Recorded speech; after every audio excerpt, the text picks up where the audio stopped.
Hi, I'm Curious Cass, and this is Curiosity Junkie. Today's guest is a spiritual teacher, author, life coach, speaker, and he hosts his own podcast. Please welcome Glenn Ambrose to the show.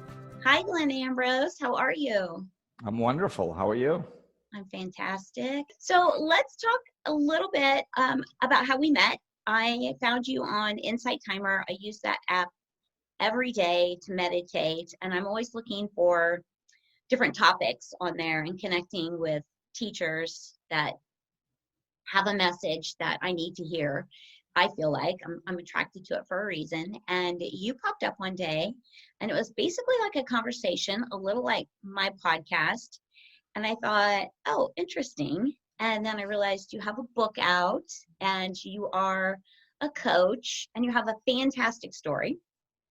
And so I wanted to have you on to share your story and a little bit about where you are today, but mostly your story, because I think that's the best part. Okay. So let's start with that, your story. So let's start with this story. Whenever I start talking about my story, I try to give it the Reader's Digest version to some degree, because I mean, there's just so much. Yeah, here's the overview. I mean, I was raised in Massachusetts, wonderful family, very functional from the outside. And I just didn't fit. You know, I kind of had the ADHD bouncing off the walls. And I just didn't seem like it really fit in the family a little bit. Then I went to school, and I really didn't fit there. I mean, I did well in school. It was very easy for me to get good grades, but I was constantly in the office because I could not sit at a desk for a long period of time. So I was just constantly entertaining myself and others, which was a common note on my report cards. And so, you know, really by the time I hit like junior high, it's, you know, Glenn, turn around, Glenn, stop talking, Glenn. When you hear your name in a negative context hundreds of times a day, year after year, it starts wearing on your self-esteem, you know? And I think that was like, by the time I hit 7th or 8th grade, I was like, okay, it's obvious that I can't be good, because there was periods where I really tried to control myself and I couldn't. So I was like, I'm exhausted. I feel like crap about myself. And, you know, so I knew some kids, you know, spending a lot of time at the office, you got to know some of the bad kids. So, so they were skipping school soon. And I was like, why don't I try being bad? Like, I wonder what that's like. I mean, I'm kind of in trouble anyway. Right. I'm already here. Right. So why don't I kind of earn it, you know? So I skipped school, and I got in trouble, and my life really didn't change. I was always grounded at home. I was always at the office and school. And this time I had a lot of fun. And that was really the beginning of the end for the first portion of my life, because people lost control over me. Like I had no fear of consequences because I was already experiencing them. So I was like, bring it. Like, I am going to do whatever I want, however I want, whenever I want at, 13 years of age. And I was like, if you catch me, bring the consequences. My life is that way anyway. My goodness. So I was off and running, and which led me in high school. I found alcohol, and I was like, oh my God, I am who I always wanted to be. I was constantly walking around judging myself. I was constantly walking around in fear, insecure. And I didn't feel that way. I could flirt with the girls. I could flirt with the senior girls. I'd flirt with anybody. I could stand up for myself against the guys. Right. I could be witty. I had no inhibitions. And I was like, I love it. This is what I've been looking for, So I fell in love with alcohol just about immediately. And I was in a big town of big drinkers. So kind of most people drank like I did. I didn't, I could tell that I was a little bit different. I really loved it a little too much, but it wasn't that much. Young, so you don't really register what that is. Yeah, I just like, I remember going to the mall one day, like 20 minutes away with my friends, and we usually picked up some beer and had a few drinks when we went out, and they weren't going to do that day, and I couldn't understand why. I was like, if you have the choice to go to the mall with beer or without beer, why would you possibly choose not beer? Like, I just couldn't. And I mean, I ruminated over that for the whole ride there until they told me to shut up. I walked around and I just kept trying to figure it out, and I couldn't understand the way they thought. Oh my God. Like, so, that was probably, a hint that I had a problem. But I mean, I was an alcoholic for 20 years, and there's lots of dysfunction that went along that part of my life. Right. Drugs, alcohol, dealing drugs. You live that lifestyle, you're in a lot of very dangerous situations, and it shapes your personality. You need to become a chameleon to deal with things. You need to be very quick with your decision making and in assessing situations. Yes. So your anxiety has to be like through the roof. Just probably making you drink more. It kind of is on a lower level, but it's weird. You kind of get comfortable in those environments. Like one time, we'll fast forward to many years later, right before I stopped drinking, I ended up going to jail for 2 days. And like after, just because nobody bailed me out, right. It took a couple days to get out. But that was the longest stretch. I had gotten thrown in a tank to dry out a few times, but that was the longest stretch after like 2.5 days, and going through the processing and getting deliced and getting put into population and stuff like that. It was a whole different experience. And once I was in there, and once I got put into population and stuff, I would kind of assess things, and I was like, okay, if I have to do this, I've got it. Yeah. Like I can handle this. I understand how to make assessments, protect myself. I think I got this. And a sense of calm came over me. And when I got out of there, that actually scared me very much, because I was like, where am I here if I can make being in jail okay? Yeah. Like, that shouldn't be okay. Yeah, right.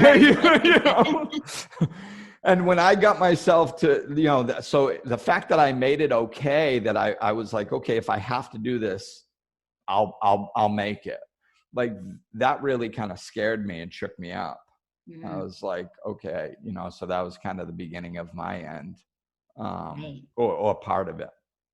So then I guess really, dysfunction and stuff. And then I turned 30, and I decided that it was difficult to rationalize why I wasn't a loser anymore. Because like when you're in your top 20s, you're like, I'm young, hey. That's what we do. Right. Right. So I was 30, and I'm like, no, it's pretty obvious I'm a loser at this point. I mean, I always had a job. I always had a roof. I was fairly responsible for an alcoholic, but I mean, I wasn't doing anything with my life. My friends were, buying houses and having kids. And so I was like, okay, it's pretty obvious here. So I started falling into a deep depression. And then I met my ex-wife, and she really talked a good game. Like, she had her stuff together. Yeah. So I figured I'd latch on to her. Maybe she'd save me. Maybe she can pull me out. Yeah. So I did. And, we got married real quick, because it seemed like we're going to move and live together, and maybe we should do that because of her Catholic upbringing and stuff. And so we got married. My son was born. I pulled myself together, minimized my drinking. I started a business, bought a house, had a new car in the driveway. And that was when I really got depressed, because if you're a loser your whole life and you're unhappy, it's not real. Of course you're unhappy. You're a loser. That's what, life's unfair. You're a loser. Everything sucks. That's, it kind of rides with the mentality. But when I had pulled myself together and accomplished everything that society told me to do in order to be happy, and I was more unhappy than I was before, I was like, oh crap, now what? Like, how to survive failure. You pull yourself back up and you push forward. But how do you survive success? And that was, then the spiral started. Now all of a sudden I was kind of hopeless because I didn't see a way to ever be happy.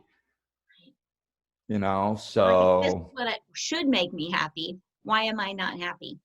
Right. I rebelled against all that stuff and didn't do it. And that didn't make me happy. Then I embraced it and did it. And that didn't make me happy. And I don't see, door number 3. So, so now what?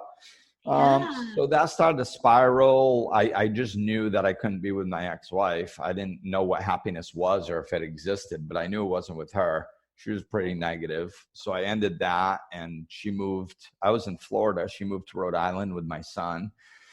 And for 2 years, I just spiraled trying to get sober, but really diving into the booze. And, long story short, I moved to Rhode Island, couldn't stay sober, blew a gasket, moved back down to Florida, and then finally decided to try getting sober because I really wanted to die. It was just... I was at the end, and my body was shutting down. I had been a personal trainer most of that time. I was usually in pretty good shape, and my body was literally shutting down. My organs were starting to shut down, and I wasn't going to suffer for another 5 or 10 years. I just wanted it done. I was at the end of my rope. I was exhausted, so I sat there. My friend said, "Hey, listen, you got to get yourself together." He was letting me stay at his place. Right. He's like, "I'm trying to help you." And then he left, and I said, "Okay, I know where his gun is, and I know the combination. So it's decision time." And I sat there for about 3 or 4 hours deciding whether I was going to go get the gun and use it, or if I was going to try to... The only other thing that I had heard of was sobriety for possible happiness. So it was a very difficult decision because I really wanted the gun, but I had dabbled with suicide before, and I knew what it takes to actually do it. And it takes a lot. It's not an easy thing to do because it goes against nature. So you have to override nature tremendously to actually pull that off. So I was like, I don't think I'm envisioning doing it. And I'm like, I don't think the trigger's actually going to pull because I have this thing in the back of my head that says that there might be another way. And if I'm not a full victim, then I won't have the courage to pull the trigger. I need to make sure I'm a full victim. So I'll just do the AA thing for a while. And then if it doesn't work, then I'll have the clear conscience, and then I can just go end it. So this was my motivation. That doesn't work. Yeah. Yeah, I didn't really think AA was going to work. I just wanted a clear conscience so I could follow through with the suicide. Oh my goodness. So as warped as that sounds, it's an important part of my story because, not that I recommend people trying to get there. No. I don't. Because you can't. And who knows, maybe we'll touch on that. You can't force yourself into deeper suffering because then you're consciously choosing it and it doesn't work. Right. So I was like, I'll give it a shot. So I gave it a shot, and there's something in it, certain lines in AA stuck out at me. And one of them was, half measures avail us nothing. So that means if you do it halfway, you don't get half the results. You get 0. If you do it 90% of the way, you don't get 90% of results, you get 0. So that really was helpful because every time going through the 12 steps, they're there to induce a spiritual awakening.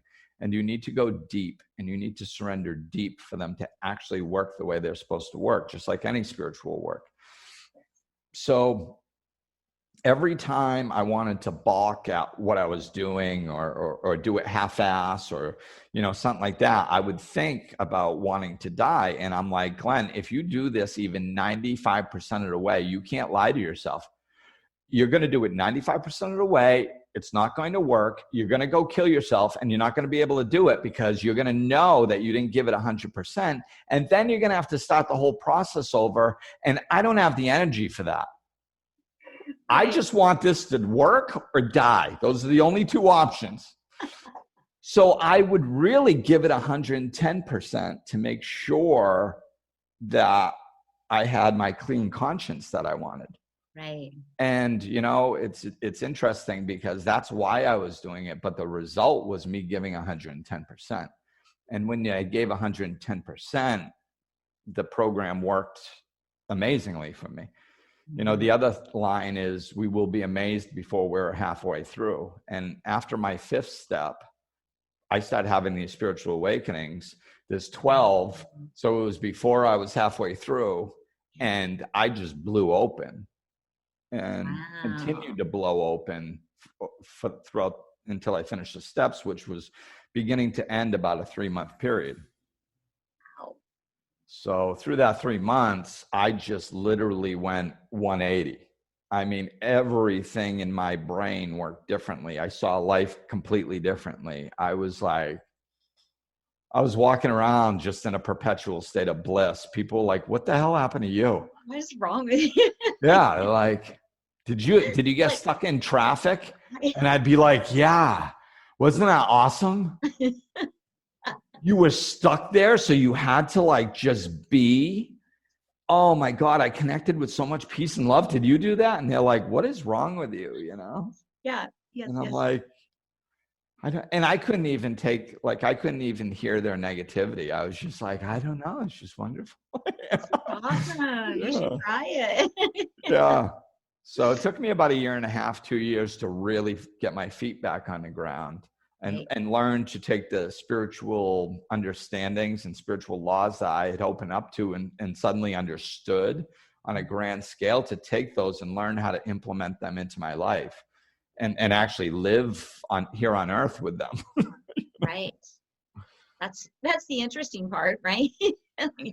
Yeah. The duality of being a spiritual being, having a human experience. Yes. I love that. I do. I think that's a great statement. So in AA, I have several friends that have been through the program, and I love hanging out with them because they don't drink and they have so much fun. Like, you don't have to have the alcohol to have fun. And like you said, when we're young and we come to alcohol, it's the inhibitions kind of go down when you're drinking and you feel like you're having so much fun, but you pay a price for it later. Like, especially as you get older, the inflammation is a big piece of it. Like, there's a lot to it. So I love hanging out with them. And I have found in a lot of the conversations we have, they are on a spiritual level. Were you spiritual or religious? And I do think there is a difference between religion and spirituality. I saw a great meme the other day, and it said religion, and it was a fish in a bowl in the ocean. And then it said spirituality, and it's just this fish in the ocean. And I'm like, oh man, that's fantastic. Yeah, there's some truth to that. Yes, it's combined, and I think it's exclusive is how I see it, where spirituality is inclusive, and it's really. Yeah, I agree with that from a kind of a man-made mentality, because I think that religion doesn't have to be exclusive. I don't think it's innately inclusive or exclusive, I should say. I think man has kind of made it that way, and that's part of the problem with religion. But I don't like to say a problem with something without saying the benefit of it. I think that spirituality is inside of religion. I don't think they're pitted against each other. I don't think it's either or. I think spirituality is, you can have spirituality all by itself, or you can use religion to connect to your spirituality. Mm. And a lot of people enjoy structure. Yes. I would say more of a majority, although that's slowly shifting. I think, to have structure, to have somebody tell you kind of, hey, this is the way to connect to your God. A lot of people find that helpful. Mm-hmm. And a lot of people don't. So I'm one that doesn't. I don't identify with any particular religion, but boy, do I see the beauty and the specialness of the teachings of all of them. That's my tattoos here, is all different religions. So this is Judaism and Hindu and Christianity and Islam and Buddhism, and there's more. So it's all, and then I have this writing on the bottom that's Arabic calligraphy that says, as many paths to God as souls on earth. Oh, wow. So we can all find our own path. And if you want to use one of these religions, or, like Buddhism doesn't consider itself a religion, but a way of life or a thought process. If you want to use one of these things to help you connect to your spirituality and your path to whatever you believe in, then wonderful. The problem comes in, I think, when people are too connected with the structure and don't use it to get to their spirituality. Like, I heard just a little while ago, I hadn't heard this before, but it was something that Jesus said, something like, I don't know if I'm going to get it right. I'll try. The Sabbath is for man, man is not for the Sabbath. Oh. So it's saying that, it's the religion is supposed to be for us. We are not supposed to live our lives for it, right.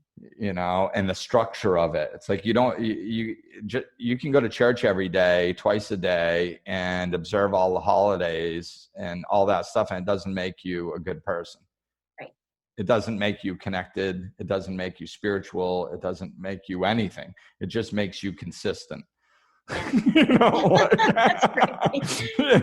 Great analogy. I really like that. Yes. But if you use all that time while you're there to connect to your source, then that makes you spiritual. Right. That can make you a good person. That can make you everything that you seek. Yeah. No, that's good. That's a great way to look at it, because I think in my head, I have for a long time, and probably still do at the core, feel like they are separate.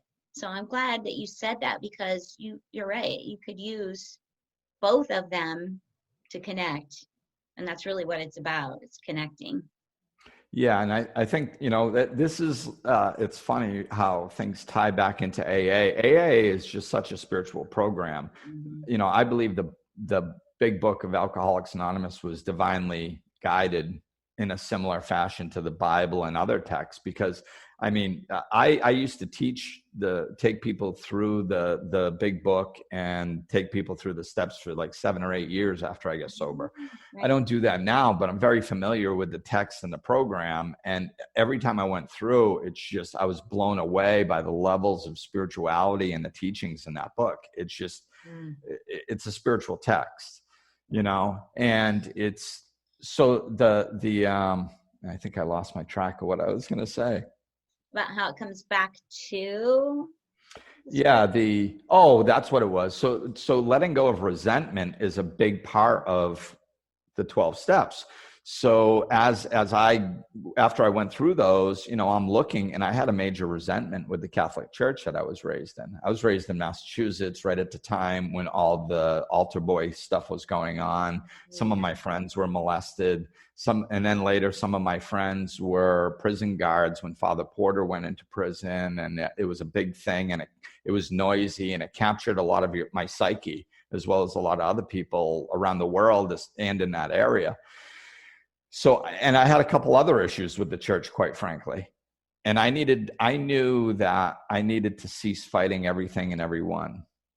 So I needed to resolve my resentment towards the church. And that's when I started looking into it and looking at religions as a whole, studying them, looking into them, and finding why they were so popular. Like, why, what have they done right? Yeah. And then when I started seeing that, it became very clear to me that whatever they've done wrong was man-made. Whatever they've done wrong was misuse. Whatever they did wrong was disconnection from source and ego-driven.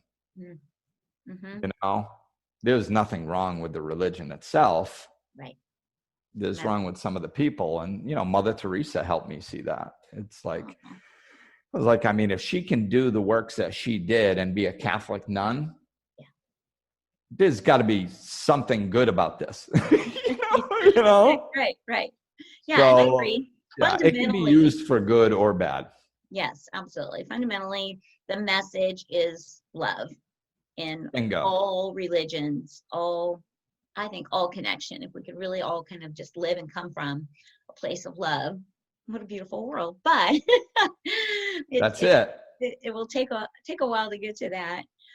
One of the things you mentioned earlier as you were talking was kind of finding happiness, and you seem like you have a good energy and basically live. I try. Happy. Were you, yeah, right? Do you feel like you've always been basically at your core a happy person? I know you went through the alcohol and that, but when you think about. That's a good question.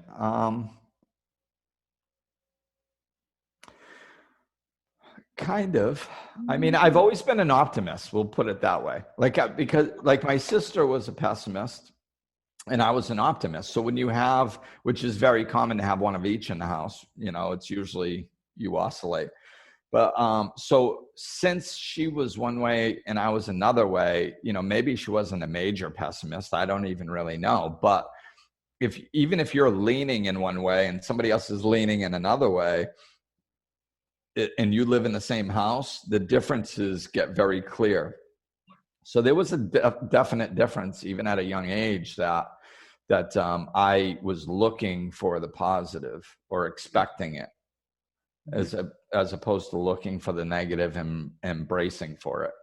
Right. So there is a possibility. Which like as soon as you asked that, I was like, I saw this like dynamic and there's studies on happiness, and there's this guy who teaches a class. I might be at Harvard, and I'm never going to remember his name, but he did this documentary about happiness, and happiness is in the title. I can see it, but I can't remember the other words in the title. But this documentary I saw, they really studied happiness, and what they said was that some people are more predisposed to happiness than others. But that's not the sole thing. You can dramatically, so like if you are predisposed to not be happy, you can go from being miserable most of the time to being happy most of the time. You may not hit the levels of, like 90% happy. You might end up at 70% and never go any higher, but you can make dramatic increases if you work on it. Whereas somebody that's predisposed might be able to go from 40 when they start working on this and go all the way to 90, so it's, they're a predisposition, and we can call that genetic or other, who knows. That does play a part, I believe, but it doesn't play as big a part as working on it does. We have more control over our own experience than we realize. Yes, absolutely. And I do find it fascinating because I've read things that say it's just a decision. Happiness is a decision. You can choose it. And I do agree with that. I mean, it's like you can choose gratitude. I kind of look at it that way. It's like you can choose to be grateful for what you have, or you can choose to complain about what you don't have. And it's that same kind of thing. I can either see the good in this bad situation, or I can really wallow in the fact that I'm a victim and this is happening to me. Right. Yeah. A lot of it is a choice, and it's, there's so much overlap and dichotomy in spirituality that it's, I think that as a spiritual teacher, this is the challenge, because it's finding the verbiage. And then when the overlap connects and the confusion sets in because of that, being able to walk people through and find a way that it clicks with them, because there is a dichotomy, because happiness is a decision, in a lot of ways, but in other ways, that kind of implies that if we decide to be happy, nothing's ever going to make us unhappy. Right. And that's just not true. Right. So the way I view kind of life is as much as I talk about happiness, it's not really about happiness. I don't think that that's our goal. Our goal is a deep sense of spirituality. And when we connect with that, it's more bodily, it's deeper, and it's way more powerful and way more enjoyable and way more fulfilling and contentful. Contentful is probably not a word. but I'll use All it right. anyway. Dr. Seuss made up a bunch. We can make up words. Yeah. It's not as much or it is more than happiness. Happiness feels good when we're in it, but it's kind of just like this high vibration that's fleeting. We can only just walk around like, oh, I'm so happy today. That ain't gonna last. Right. Fact, not going to happen. Not while you're here on earth. We are in an experiential reality, and we are here to experience. And we are going to experience highs and lows and ups and downs. And life is going to consist of a lot of different emotions and stuff. But I think what we're searching for is this deep sense of spirituality, this deep knowingness that we are loved, we are cared for, and ultimately everything's okay. Mm-hmm. And if we can anchor into that, then when we get really, we can still experience some highs and embrace it. And then you go, if the thought comes in, this is probably not going to last forever, it doesn't feel like you're going to be let down. You just feel like you're going to go back to that deep, awesome, powerful sense of connection, which is even better than the happiness. So you're like, it's okay if this doesn't last forever. And then when we're down, when we experience something we don't like, we go, oh, I'm experiencing something I don't like. I don't really enjoy this. But deeply, I know everything's okay. This too shall pass. Yeah. And I'm going to end up back, and I'm really anchored in that. I can experience some low. I can sit there and cry without losing my mind. Absolutely. Without not knowing how it's going to play out and getting all fearful. And is this going to last forever? And how could this ever be good again? And oh my God, that overwhelming, just lost feeling. Right. Like we don't have to ever get there. We can experience sadness and still be connected. Yes. And that is really what we're seeking, I believe, is to really anchor into that peace and alignment with source that's deep within us. Mm-hmm. And then to me, I always use the example of going to the movies. Okay.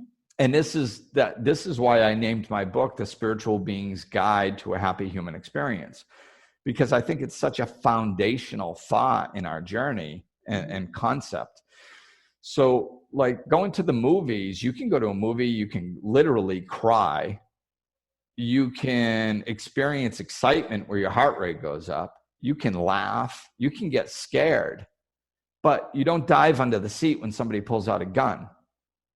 There's a part of your consciousness that's connected to safety.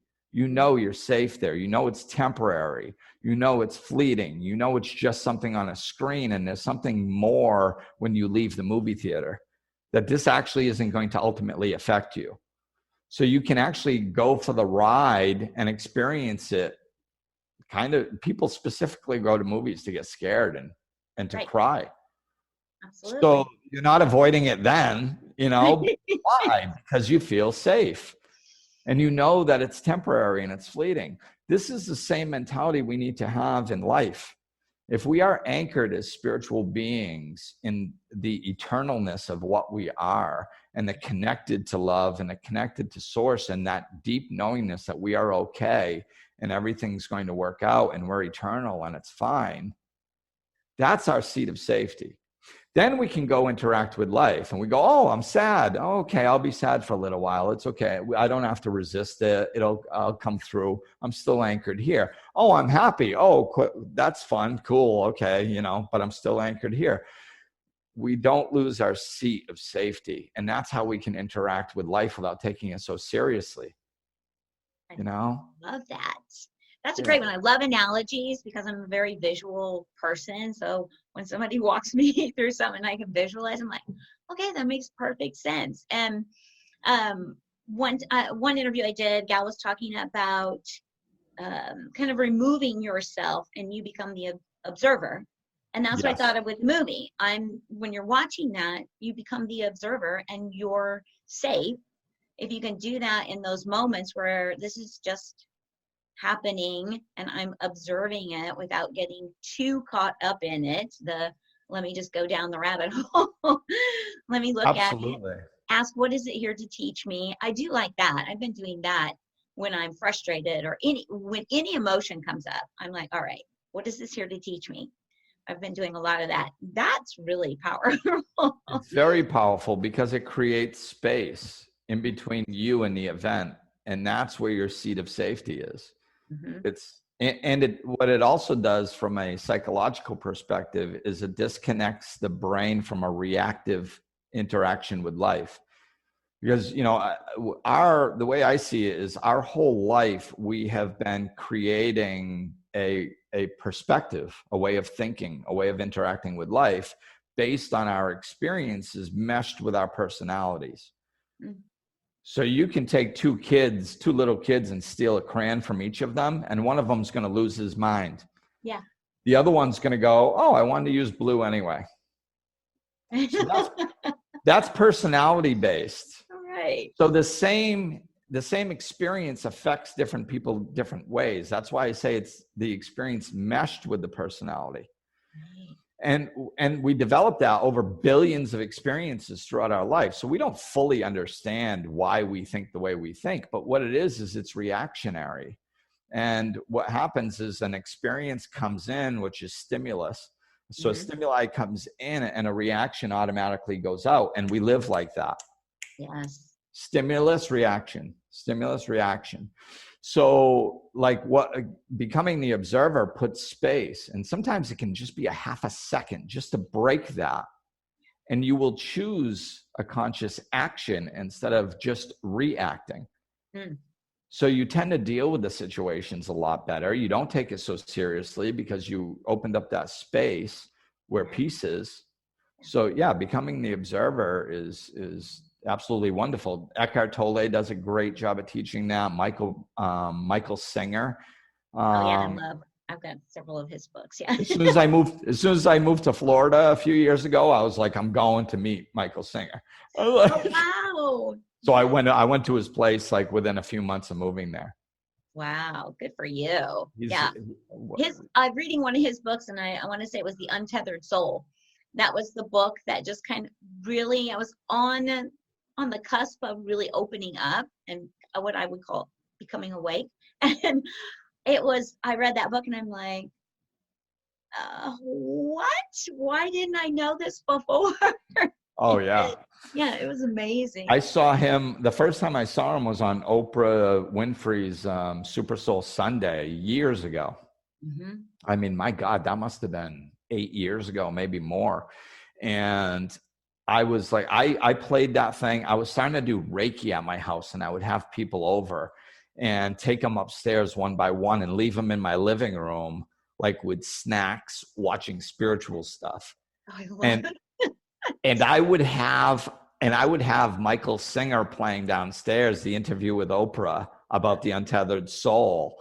And I'd be like, you guys. With this. Just blow your mind. Yeah. So I love that. That's one of my top 3 books of all time. It's just so profound. It is. It's, I was glad that I did it in a book club, because reading it alone, there were just so many questions that came up and things I wanted to talk about. So it was great. And we all just and it was interesting how we all interpreted it a little differently. So that was kind of fun too. But great, fantastic book. And speaking of books, you have one out. Let's talk about it. I do. And you know what? I happen to have a copy that this wasn't pre-planned in any way, shape, or form. Yes, it was. That's my book. So it's Down to Earth, The Spiritual Being's Guide to a Happy Human Experience. You can get it all the usual places like Amazon and BarnesandNoble.com and other places. But that's, I wanted to write something with an overarching, powerful concept. Like, I love getting to the core. Yeah. Because so when I guess this is probably an important part about me and how I teach and how I think. When I went through the 12 steps and had all those spiritual awakenings, like what I landed in was core understandings. I just understood core beliefs, spiritual law, I think, different words you can use to describe it. But what happened is those deep understandings shifted in me, and I gained a different perspective. That's what spiritual awakening is. It's just a shift of perception. So I started seeing things differently, and I realized that all my problems, I didn't have to go through life and fix them all. And that is such an important part to me about spirituality, is if you shift your perspective, you just interact with life differently. And, you know, it's like you can go from fear to hope in a moment by going, I'm so overwhelmed because when I got my spiritual awakenings, I was literally emotionally, physically, financially, emotionally, mentally bankrupt, physically. Every aspect of my life I had destroyed completely. Wow. I had nothing. And all of a sudden I had spiritual awakenings, and I'm like, oh, I got this. Oh, what? No job? Oh, go get one. Oh, no car? I'll get a job and save up and get one. Need a place to live? I'll find one. My son's 1,400 miles away. I'll figure things out and move. You know, like it was just so easy. And I just went through step by step, and everything just kind of solved itself. It was effortless, you know? So it's that what I found is the deeper you can go, if you try to fix everything on the surface of your life, those are just symptoms. They're details. And most people talk in details and they think in details. And when I'm coaching, I'm just like, I'm kind of half listening to the words, but I'm looking for the deeper connection. Because if I can shift that, all those symptoms take care of themselves. Yes. You know? So like I love going deep. I love shifting core stuff because your whole life can change in an instant when you shift those. Absolutely. So that's kind of was my mentality of the book. I was like, you know, how can I make this the deepest? So I started with that spiritual being having a human experience, because until we can anchor ourselves into that seat of safety and start interacting with life in different ways, we're never going to feel safe. We're never going, you know, it's going to be a constant struggle. So that's primary. And then I get, you know, and the title is Down to Earth because I like to think I talk down to earth. So I'll give real examples of how to enhance your life, you know, real time, you know, what you should be doing when you're driving in traffic, getting upset. Like, you know, I give specific things that you can exercises that you can do to shift that. And you can do it in other areas of your life too, you know? Yes, yes. What is that about road rage? You get in the car and you're just... I spent a couple of years where I was like, I was in a really like Zen place. It was when I was first really diving into this. And I would be in Georgia or Texas, and those are two really heavily populated highway states. Like, it's just ridiculous, the amount of traffic. And I would get in the car and I'm like, all right, everything opens up for me. I love traffic. And I would go into it with that mindset, like, just every time I come off an exit, everything's just going to open up. And it did. It was like freaking me out. And I would be like, okay. So somebody would cut me off and I'm like, oh, they must have to pee. I could just stay in that place, and it was beautiful. I've kind of lost it, so I got to get back to that. Well, yeah, I oscillate back and forth too. You know, we're not going to do it perfectly, but that, you know, what you did was so important, because like I was in the Dominican Republic where I am now. I just moved here. I was here for 2 months, and I loved it. And I didn't really drive for 2 months. Wow. So I went back to Florida and I started driving, and I started getting upset, and I was like, oh, no, I'm not going back to that. So I, you know, I went inside and I was like, what's going on here? And I'm like, well, every time somebody does kind of anything that I deem inappropriate, it bothers me. It's like, okay, why? And I'm like, I think it's getting in the way of my goal. It's like, what's my goal? My goal is to go from where I am home as quickly and as efficiently as possible.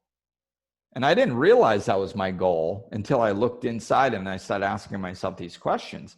And I realized that my goal is to get from point A to point B as quickly and as efficiently as possible. So if anything disturbs that, my psyche is going to deem it as wrong, and it's going to bother me. So if somebody's going too slow, that's wrong. If somebody goes too fast and scares me, well, that's wrong. If somebody cuts me off, that's wrong. And so I'm constantly, assessing situations as wrong because I am not, it's getting in the way of what I'm trying to accomplish. Yeah. And I was like, okay, well, that's not good, So I was like, if whenever I'm thinking about something temporary, that means I'm ego driven. Whenever I'm thinking of something eternal, that means I'm spiritually driven. Love that. So I was like, okay, getting from point A to point B in a physical situation is obviously temporary because in a little while I will be home and it won't be an issue anymore. So my ego is driving my mentality. So I want to pick something eternal to drive my mentality. So how the heck can I bring eternalness into this situation? So I started thinking of principles. So what are eternal principles? Love, peace, bliss, those types of things are eternal principles. They never change. They're always available. So I was like, okay, so I'm going to bring one of those principles and pull it into my driving. So I said, I'm going to pick peace. So my goal is to make it from point A to point B in a state of peace. Nice. Oh, that's good. So now, since my psyche had a different goal to achieve peace, not to achieve efficiency, it started processing information differently. So when somebody cut me off, just like your example, when somebody cut me off, I was like, oh, they must have some place to be, because that's how my brain needed to process it in order for me to acquire peace. Yeah. So that is, and you can do that with basically anything. What is your goal? What are you trying to achieve? What are you trying to achieve in life? Are you trying to walk through life peacefully, or are you trying to accomplish things? Mm-hmm. Because if you're trying to accomplish things, then you're going to get frustrated a lot, because there's going to be obstacles, blocks, things are going to get more difficult. So anything that gets in your way of accomplishing something is going to bother you. Right. But if your goal is to accomplish your end goal in a state of peace the whole time, now all of a sudden your brain starts processing the obstacles differently. It doesn't see it as an obstacle. It just sees it as something that happened to come up along the way.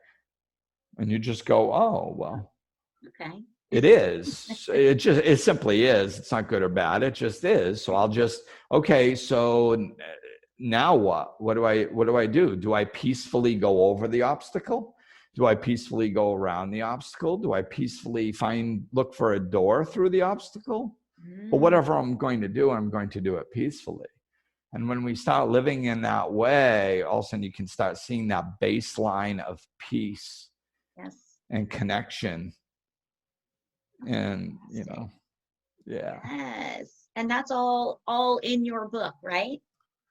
Yeah, in one way or another, like my own, I wrote my book in 2019 and it released it at the end of 2019. Okay. So whatever ways of saying things, and, I like when I speak with you or a client, or when I'm writing my book, like none of it is, sometimes I use the same types of examples because I've been doing this for quite a while, and that's just how it goes. Right. Especially when you find a good one. Yeah, you're like, But for the most part, I just turn off my brain and this is how I work. I've always talked a lot, and I found that talking is my flow. I can shut off my brain while I'm speaking. I'm doing it now. I'm not thinking about what I'm going to say next. Just stuff's coming. Yeah. So as I do that, I think I'm tapped into divine wisdom, because stuff that comes out of my mouth and into my own personal thoughts, like how I created the peaceful driving, that wasn't me. Like, I didn't come up with that. That was tapping into divine wisdom, and it was a gift that it was given to me. So I just depend on that. So sometimes stuff comes out and I'm just as surprised as the person listening. I'm like, wow, that was really good. Like, way to go, divine wisdom. Write that down. Yeah. And, and sometimes people look at me like, seriously? Like, because they think I'm just as surprised as they are. Right. Right. So some of the stuff or the way I phrase things might not be in the book, but the whole mentality is, I've been on this path. When I got sober, that was over 17 years ago. Oh, wow. So I've been living like this, functioning and speaking about it for over 17 years. So most of what I say is in there, and but it's constantly evolving, Absolutely. Which that's just like me. Right. Right. I don't want to stay the same forever. I want to continue to grow and evolve. Absolutely. Absolutely. Well, let's talk about how everybody can connect with you. Well, I made it very difficult and complicated.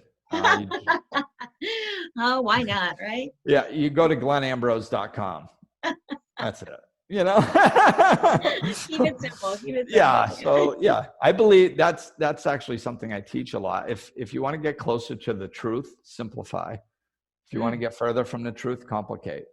Yes. Absolutely. That was something my father taught me many, many years ago that I never heard until I woke up. And then all of a sudden I was thinking about this type of stuff, and I was like, I remember my dad teaching me that. He was dead on. There's truth to that and everything. So yes, simplify. So it's Glenn Ambrose, Glenn with 2 N's, glenambrose.com. And I think I have close to 200 podcasts out there now. I've been doing it for like 7 years. Yeah. And do you have a guy on with you? Are you? Yes, Ben Barber. And he's been doing that podcast with me. It was his idea in the first place. I didn't even know what a podcast was. And him and he's my producer, and Dave DeAngelis is my other producer, and they were doing a podcast, and they're like, hey, we started a podcast. You want to come on? I was like, okay. So I go in there, and I was like, that was fun. They're like, man, you need to have your own podcast. I was like, okay. So what is this thing that I just did? What's a podcast? I think I like it, So we started doing one, and we've been doing it ever since. That's great. We're right in the middle. Ben's business has exploded. He's doing really wonderful, and his producing lots of different things. So we're kind of looking at, I may be doing it solo moving forward. We're right in a transition period. Who knows? But he's been such a blessing, because like I said, when I'm kind of channeling information, I just go. And then the information comes to an end. And sometimes it's abrupt. So I'm just like, so if you listen to my podcast, you'll hear me say things like, so there, a lot, like, because the information just stopped and I have no more flow. So Ben's always been there to pick up the ball and keep it rolling and ask me another question and feed me. He's been doing my live Q&As on Facebook and YouTube every Thursday at 6 p.m. Eastern. I do those. I may even turn those into my podcast. Moving forward. I don't know, but so he's been on all my videos and producing all my stuff for many years, since the beginning, really. Right. Remind me, what's the name of your podcast? Life Lessons and Laughter with Glenn Ambrose. Yes. And that's the same on YouTube, right? Yes. Yeah, you can just go to my YouTube channel. Again, just search Glenn Ambrose. Google Glenn Ambrose, and I should be all over the place, because I've been releasing this stuff for so many years. Blog, I have a blog, Mindful Mondays, on my website. I haven't been writing it lately, but there's, probably over 100 blogs on there. All the podcasts, all the live videos, links to everything. I probably have other stuff that I'm forgetting. You're like, just Google Glenn Ambrose. You'll Yeah, everything you're plethora looking of for. information. And if you can't find something or you're curious about something, email me and, get a pen and paper ready. It's glenn@glennambrose.com. I love it. I love it. Simple. I love it. Well, Glenn, this has been so much fun. I'm glad we got to connect. Thank you for coming on, talking about your book, sharing your journey and your wisdom. It's been fantastic. I love doing this because I always get something out of it. I hope somebody else out there does too. Yeah. And I think it's great that you're doing it, because of that. Like as soon as we start talking, it's like, oh, you haven't been doing this too long yet. And you went right into why you enjoyed it. And I was like, beautiful. Because that's the best reason to do anything. That's our guidance system. We try to over intellectualize things and figure them out mentally. It's very simple. The best reason to do something is that you feel joy, you feel alive while you're doing it. And you obviously feel that while you're doing this. So congratulations on finding your joy and keep going. Thanks. Yeah, I said the moment I don't have fun with this, I'm done. That's what I did with my podcast. Like my business, when I first started it, I did many things because I didn't have any life coaching clients yet. Right. So I was still doing personal training. I was doing Reiki. I did all kinds of spiritual events on my business space. I had a book club. I had movie night. I had all kinds of stuff to bring in revenue. And then as my life coaching business expanded and grew and took up a larger part, I hit a spot where I was like, I have to get rid of everything that I don't fully enjoy. And all I kept was life coaching and the podcast. And this was many years ago, and nobody was listening to my podcast. There was no reason for me to keep doing it. But I said, do I enjoy it? That was the one question. And everything that I wasn't really enjoying, I got rid of. And everything that I enjoyed, I kept. And then I kept the podcast, and about 6 months later, I started uploading it to Insight Timer, and it took off internationally. And I was like, you can't make this stuff up. You can't plan. Follow the joy, and it will lead you in the right direction. Yes. That's a great place to end. Thank you for that. I love it. All right. Well, thank you to everyone out there for tuning in, listening, watching. Stay safe, stay curious, and we'll see you soon. Bye.